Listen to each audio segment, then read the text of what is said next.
call antibody treatments were given to 7 states. The 7 states were mostly red states. And with Alabama, Texas, Florida, well, why Georgia, is that, though? And, Why is that? I understand that the Biden administration was trying to even up the ground for the other states, since these red states, 7 red states, including Florida. Well, but why was that the case? So the question is, last summer there were a handful of states, and he's terming them red states. I don't know why that would matter. Who had the Delta wave was a southern wave. It hit the South in a seasonal pattern, just like 2020 was a seasonal pattern. Now you're seeing a seasonal wave in the Northeast. And as much as people like you would like to say this is based on your political affiliation, that's not how viral curves work. So we were using more of it because we had more prevalence, but I'd say just as significantly, we actually embraced the treatment. I was attacked when we rolled out this monoclonal site by press outlets, by the left. They were attacking me for doing it. They acted like it was like voodoo, that this wasn't something that was. And then what you saw is people were getting the treatment. They tell their friends, their neighbors. All of a sudden, people were going out, and this was a big thing in Florida because people saw the results of it. So that is why we were using more. Now you're in a situation where you have massive prevalence in places like D.C. and New York and all those other places. They are getting more. But, they haven't embraced it the way that we do. But here's what my question would be.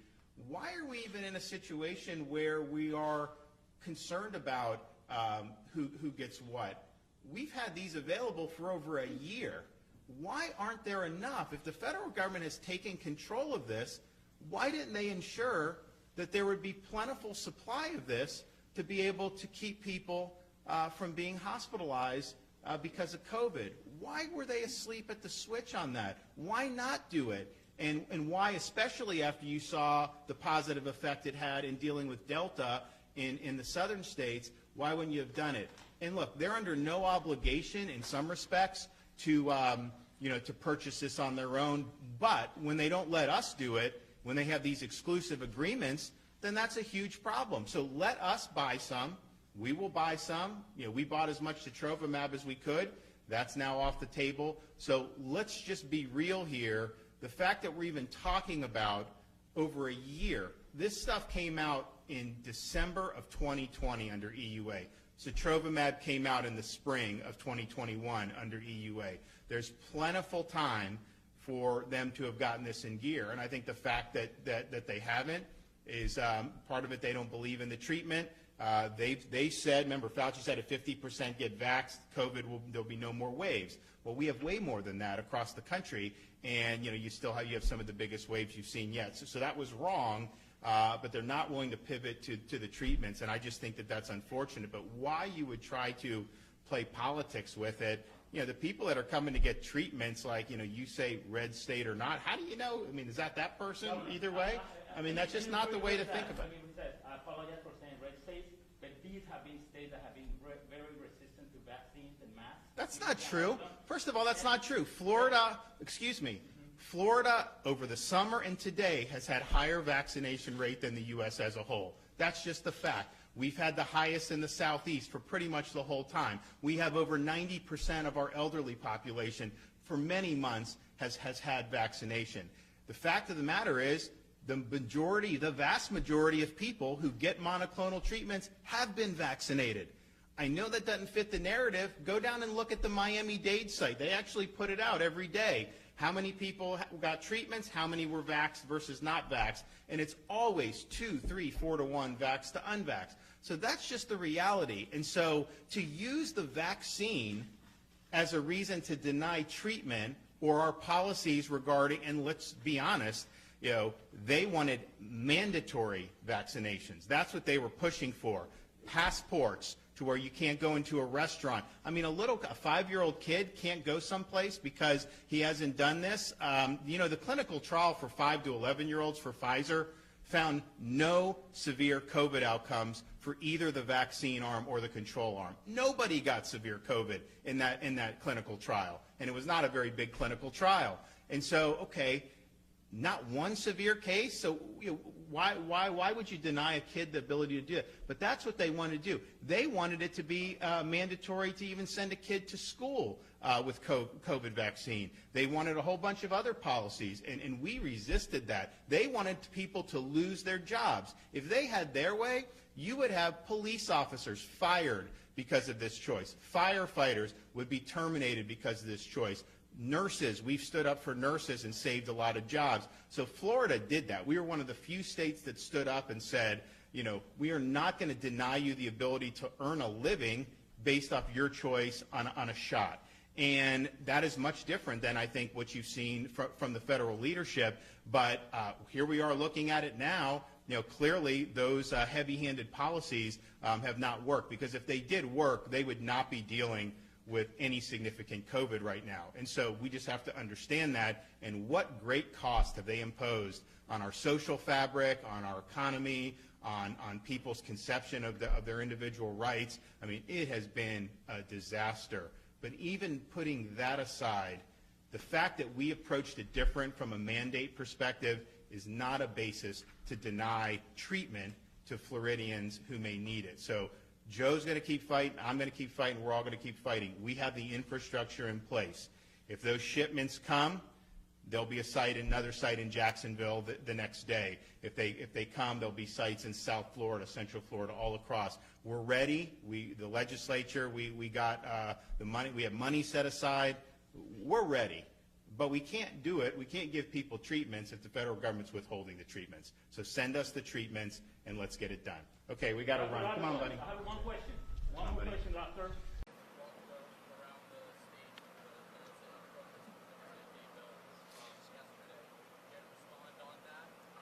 I'm just curious. You call it that. I've not seen that in any of these bills. Where is that coming from? Oh, I get that, but the question is, you know, you're in the news business. Does the truth matter or not? Is that in any of the bills? Yes or no? I understand what you're doing, but and here's the thing: like, this wasn't like my legislation. Like, I have certain big priorities that we did. This is something the legislature felt strong about. So I start getting asked about this by the media, and I'm just thinking to myself, like, okay, they're getting spun up. I see you know how this works, right? And I was like, there is no way it's true. And I didn't even look at the bill yet. I just knew it wasn't true. And so you actually look at the bill, and it says no sexual instruction in grades pre-K through 3. And so how many parents want their kindergartners to have transgenderism or something injected into classroom instruction? And so I think those are very young kids. I think the legislature is basically trying to give parents assurance that, you know, they're going to be able to go and this stuff's not going to be there. But there's nothing in the bill that says anything about you can't say or this say. It's basically saying for our youngest students, 4-year-olds, 5-year-olds, 6 years and 7, do you really want them to be being taught about sex? And this is any sexual stuff, but I think clearly right now we see a lot of focus on the transgenderism, telling kids that they may be able to pick genders and all that. I don't think parents want that for these young kids. And so I think that's what they were trying to do. Now, and I think that's justifiable. I think it's inappropriate to be injecting those matters like a transgenderism into a kindergarten classroom. At the same time, if you oppose that, you have a responsibility to be honest about it.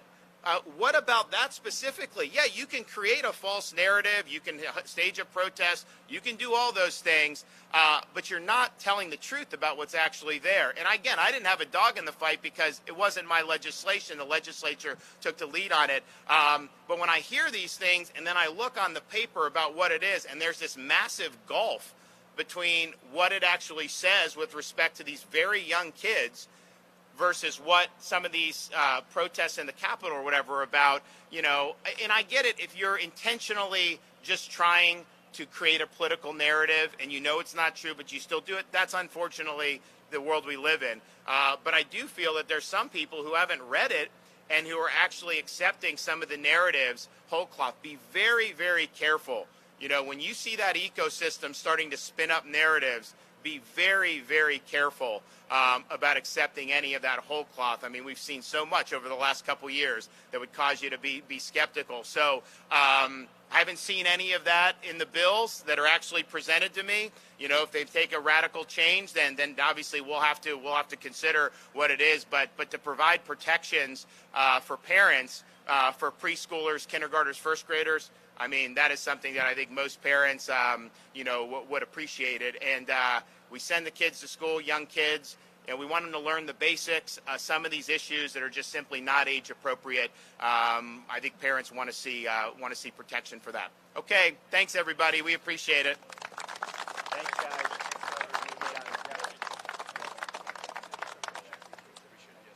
Thanks, guys. Absolutely. We have the Players' Championship. It's going to be. I mean, I work out, so I'm not. Anybody?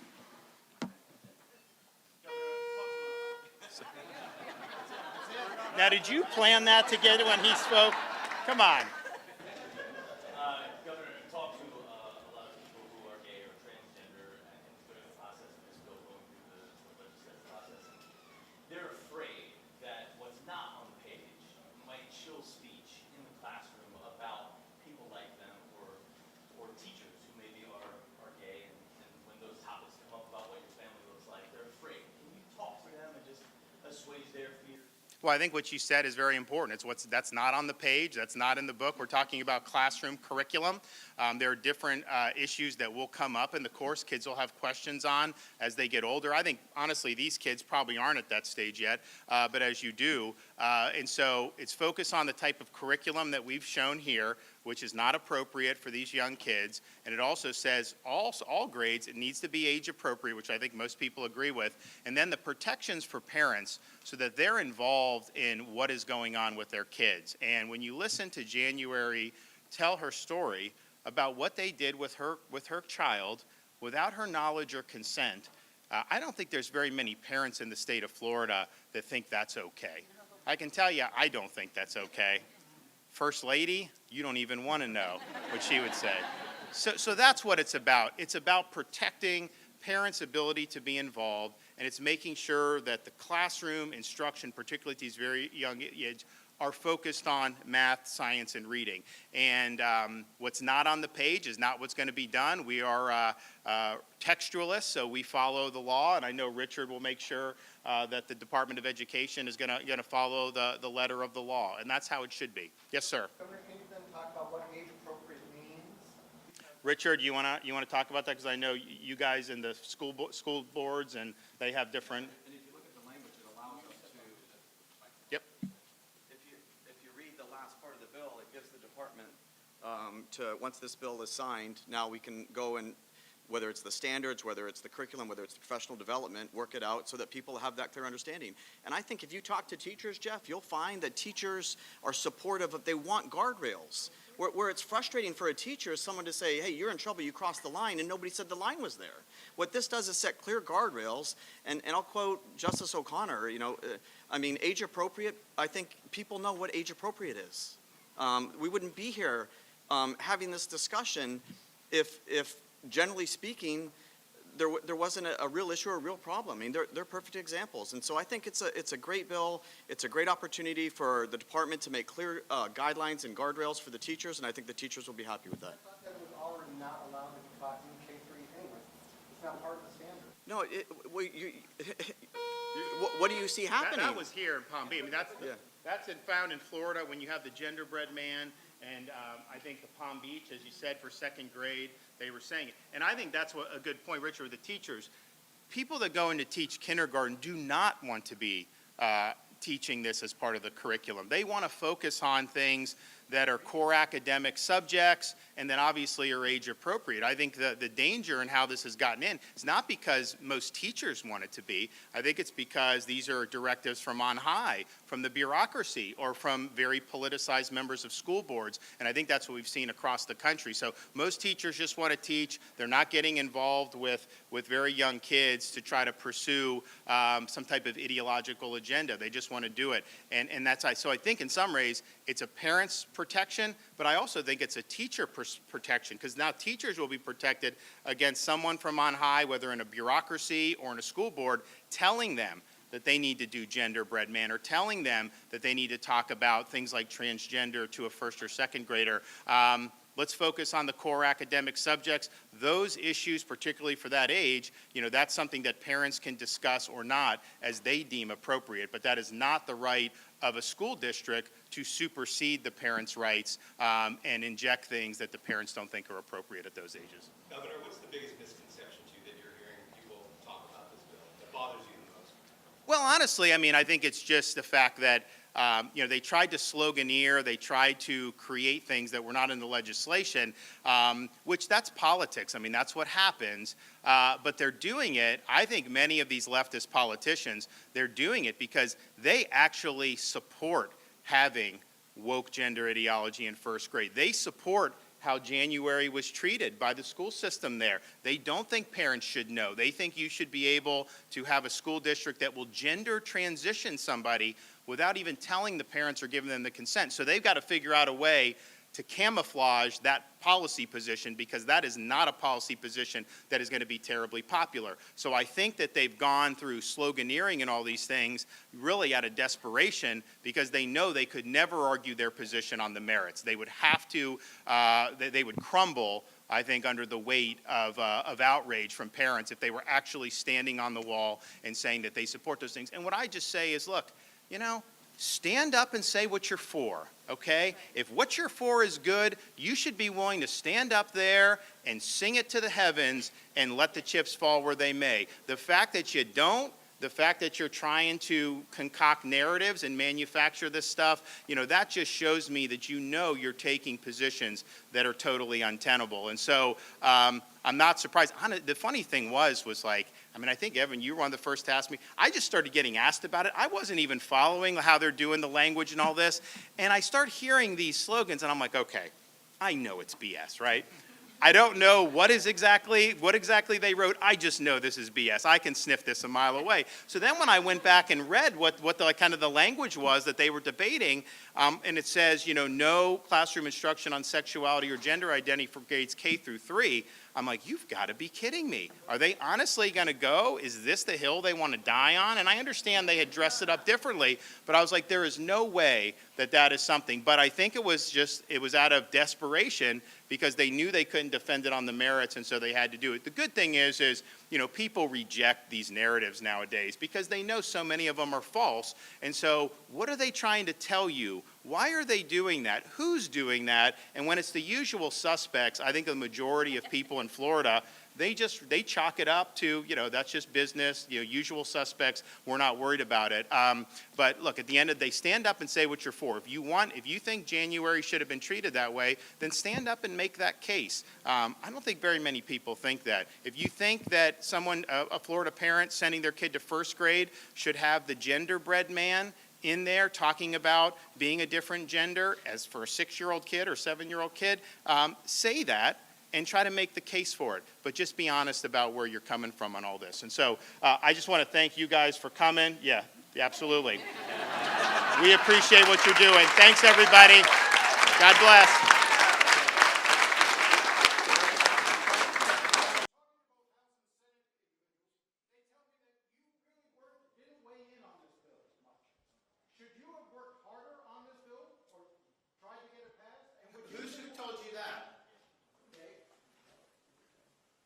Okay, no, because from the very beginning, actually, when we literally were there right when Surfside happened, I said, whatever needs to be done, I want to support. When they came in, we said we are receptive to the whole range of options that can be done.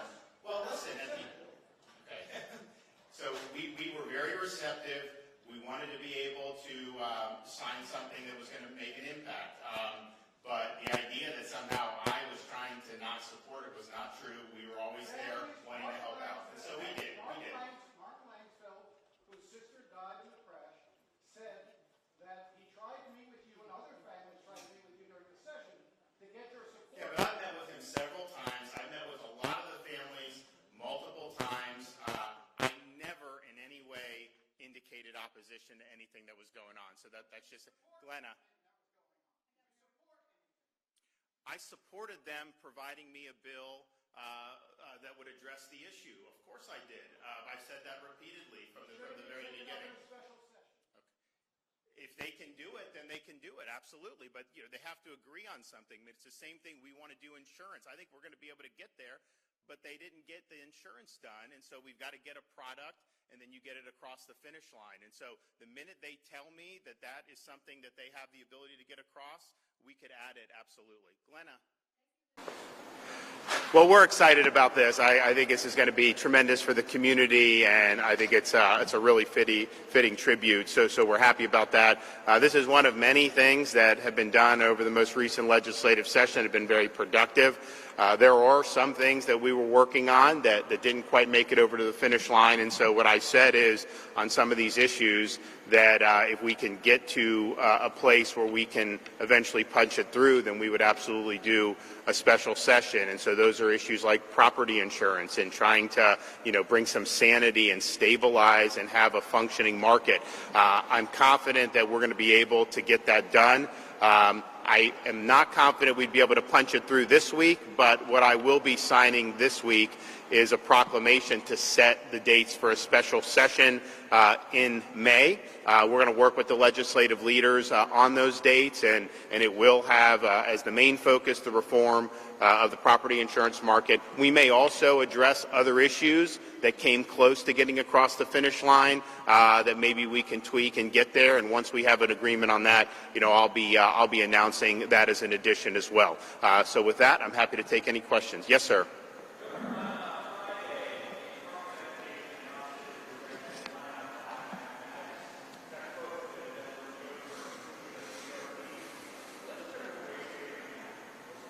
So they didn't say that was the only thing. I think there's a number of reasons. So we got rid of Common Core, as you know. We have best standards, which is a better way to do a lot of things, but particularly math. I mean, one of the criticisms was the parents couldn't help their kids with the math homework. So any of the books that don't meet the best standards are not going to be appropriate for us to use. You do have things like social and emotional learning and some of the other things that are more political in there. In our view on something like math, first, it doesn't meet the standards, but second, math is about getting the right answer, and we want kids to learn to think so they get the right answer. It's not about how you feel about the problem or to introduce some of these other things. There's a right answer and there's a wrong answer, and we want all our students getting the right answers. And so most of the books that did not meet Florida standards for whatever reason happen to be in the early grades. As you get into the older grades, most of those books did meet the standards, but we're going to continue to focus the education on the actual strong academic performance of the students. We don't want things like math to have some of these other concepts introduced. It's not been proven to be effective, and quite frankly, it takes our eye off the ball. Yes, sir.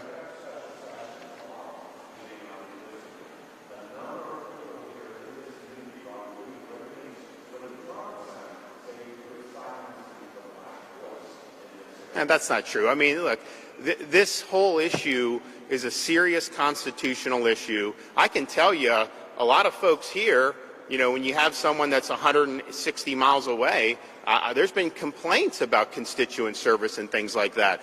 So I think you've heard different things, but at the end of the day, what we propose, and the legislature will probably do something similar, we're confident that will hold up in court. I am not confident the other way would have held up in court, and so that's just the nature of what we got to do. But people are always going to say different things. No matter anything we do, there's somebody's going to say something. But I think once the dust settles, most people look at the issues and say, yeah, that makes a lot of sense what you're doing, so we're going to continue to do that.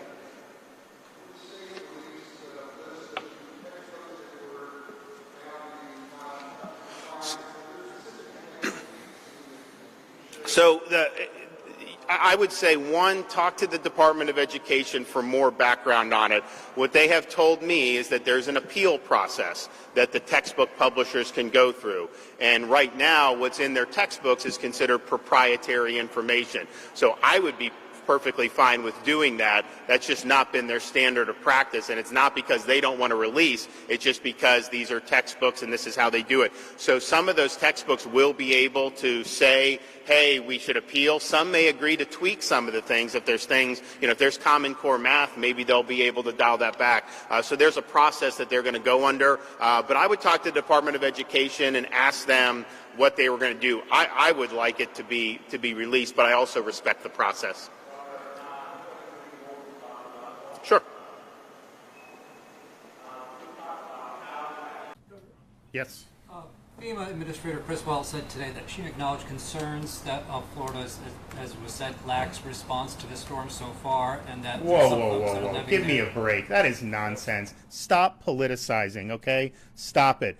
We declared a state of emergency when this thing wasn't even formed. We've had people in here, you've had counties doing, they've done a lot of hard work, and honestly, you're trying to attack me, I get, but like you're attacking these other people who've worked very hard, and so that's just totally false. I don't think we've ever, certainly since I've been governor, declared a state of emergency this early. We made sure that we were very inclusive with it. We said that there was a lot of uncertainty, and we've worked to make sure the preparations that have been done and all the stuff, you talk to the people at the counties when they've needed something, stuff gets there very quickly because of what Kevin and his team have done. Can we also get you to talk about the historical significance of this storm surge? I mean, we have had hurricanes in the past that have had a lot of water, but are you doing anything differently because of the amount of water and the way it's looking like it could land, as you said, sit in a part of the state for so long? Well, I think that's why you have evacuations that have been ordered in the low-lying areas. And again, that's a county decision, but it's a decision we've supported and we've worked with them on because you do have potential historic storm surge. Now, we were here 24 hours ago. You were looking at maybe 10, 12 feet in the Tampa Bay area. Now, that has shifted to where that type of surge may be further down the coast in southwest Florida. You have Tampa still going to get potentially significant storm surge as well. And so that is something at that level is life-threatening. You also have the situation where you could have almost like Hurricane Harvey was in Houston, where it gets onshore and is just slowly moving and meandering, dumping water and water and water, and that's going to pile up, and that's going to cause a lot of problems with flooding. And so, we've been talking about that the whole time. People understand that. That's why the evacuations have not just been the barrier islands, but areas that are susceptible to that type of flooding. And I think if you look at like Charlotte County and some of those areas, you have a potential for major inundation there, and it's not just the people that live on the coast. And so that message, I think, has been delivered by the local emergency managers, and I think they've done a good job.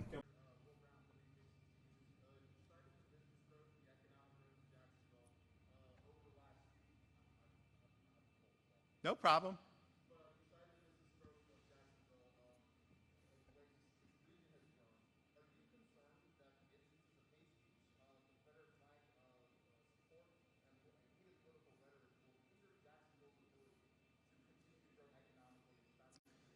You know what I'm... Okay.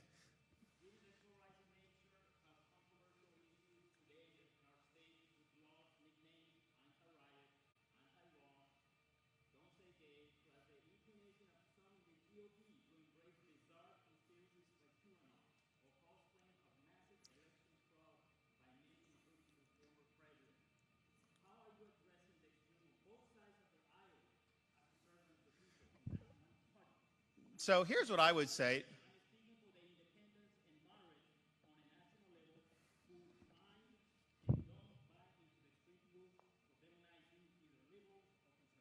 Okay, so first of all, and I respect the question, but you are contributing to that by propagating false narratives.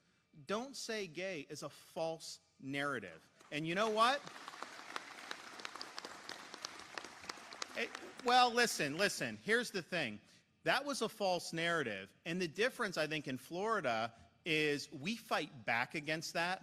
We don't let the media cow us into accepting that. We don't play their game. We fight back against it. We told the truth to people. We told the truth to parents all throughout the state of Florida. And I know, particularly the national media corporations, I mean, they tried to run with this. They were trying to smear the legislature, all this other stuff. But you know what?